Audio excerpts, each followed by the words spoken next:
Shalom semuanya, hari ini saya akan membagikan kebenaran firman Tuhan yang telah menjadi berkat dalam kehidupan saya. Saya percaya ketika Anda mendengarkan kebenaran firman Tuhan ini, Anda pun pasti akan diberkati oleh Tuhan. Saya beri judul apa yang akan saya sampaikan ini, yang baik dalam pandangan Tuhan. Yang baik dalam pandangan Tuhan. Apa yang saya pandang baik untuk saya lakukan, belum tentu saudara pandang baik. Demikian juga apa yang Anda pandang baik untuk dilakukan, belum tentu saya pandang baik. Jadi antara kita memiliki persepsi yang berbeda tentang apa yang dipandang baik. Tapi satu hal yang saya mau sampaikan, kalau Tuhan pandang baik, itu pasti yang terbaik. Walaupun manusia bisa berpikir itu tidak baik. Sekali lagi saya tekankan, kalau apa yang Tuhan pandang baik untuk dilakukan, itu pasti yang terbaik. Sekalipun orang lain memandang hal itu tidak baik, atau Anda sendiri pun memandang hal itu tidak baik, tapi itu pasti yang terbaik. Nah, kalau hal ini yang sudah kita pahami, mengapa kita dipusingkan dengan pandangan orang lain tentang apa yang dipandang baik? Sebenarnya yang kita harus pikirkan, apa yang Tuhan pandang baik untuk kita lakukan. Nah, dalam Mika 6 ayat 8 dikatakan di sana, "Hai manusia, telah diberitahukan kepadamu apa yang baik, dan apakah yang dituntut Tuhan daripadamu selain 3 hal. Yang pertama, berlaku adil, mencintai kesetiaan, dan hidup dengan rendah hati di hadapan Tuhan." Jadi 3 hal inilah yang dipandang baik oleh Tuhan dan yang dituntut Tuhan pada kita. Pertama, berlaku adil, mencintai kesetiaan, dan hidup dengan rendah hati. Berlaku adil bukan berarti Anda memberikan sama banyak. Saya beri contoh. Memang kalau berbicara berlaku adil itu luas, tapi saya beri contoh dalam pekerjaan. Berlaku adil bukan berarti Anda memberikan sama banyaknya. Berlaku adil bukan berarti Anda membagi sama rata. Tetapi berlaku adil adalah Anda melakukan atau memberi sesuai dengan kemampuan atau kesanggupan. Nah, dalam pekerjaan, jelas dalam Matius 25 ayat 15, di sana menceritakan tentang perumpamaan tentang talenta. Ada yang diberikan 5 talenta, 2 talenta, dan 1 talenta. Nah, perhatikan di sana dikatakan semuanya diberikan sesuai dengan kesanggupannya. Semua diberikan sesuai dengan kemampuannya, ability, competence, capability. Nah, jadi bukan berarti pada sama banyaknya, sama rata, tetapi sesuai dengan kemampuannya, sesuai dengan kesanggupannya. Itu yang pertama, berlaku adil.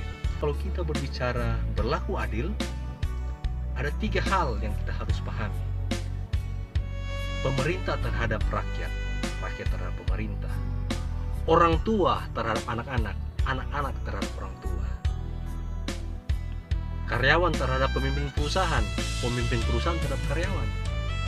Atau kalau lebih panjang lagi kita bisa pahami dalam suatu pelayanan, pendeta terhadap jemaat, jemaat terhadap pendeta. Nah, ini adalah suatu hubungan timbal balik.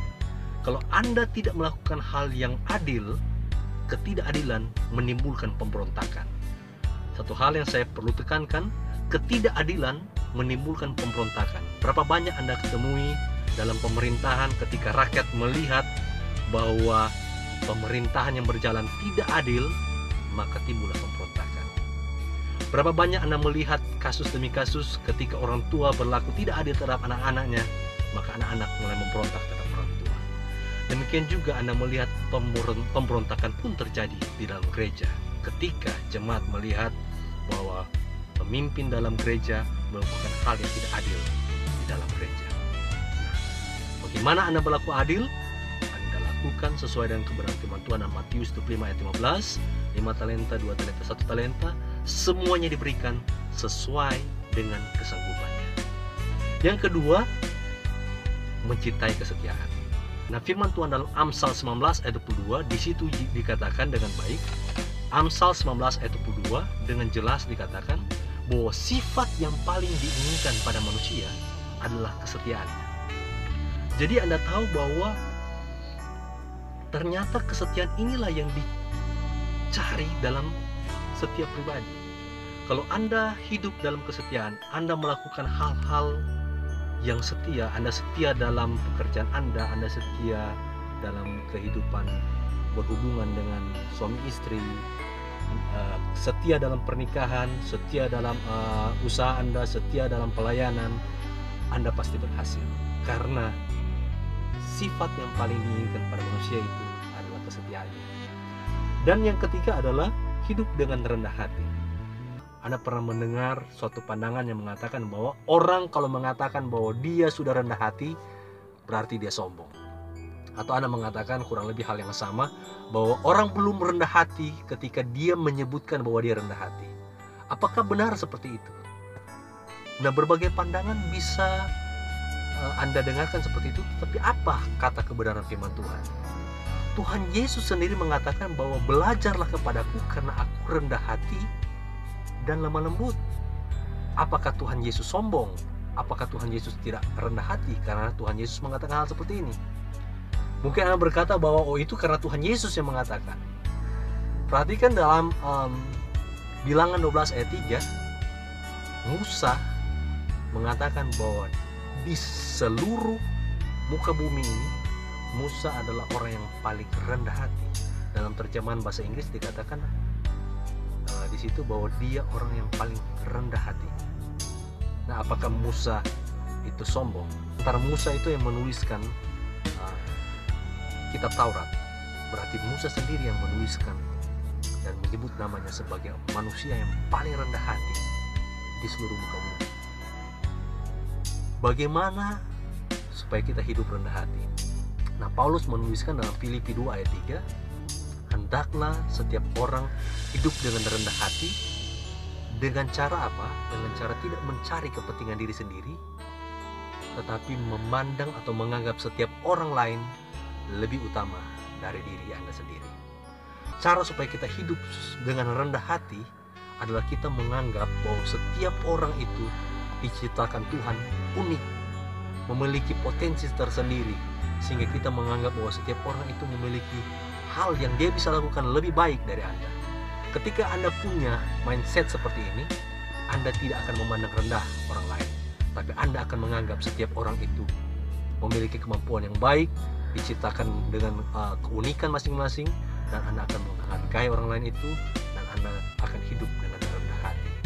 Nah, 3 hal ini yang telah menjadi berkat dalam kehidupan saya. Yang pertama, berlaku adil, mencintai kesetiaan, dan hidup dengan rendah hati di hadapan Tuhan. Robert Williams, seorang anak berusia 5 tahun, dia seorang anak negro. Waktu itu dia berada di Amerika, di lantai 4 apartemen orang tuanya. Waktu itu dia melihat dari lantai 4 ada seorang penjual balon melepaskan balon satu-satu, ada yang warna merah, kuning, hijau. Kemudian tiba-tiba Robert Williams ini berlari ke bawah.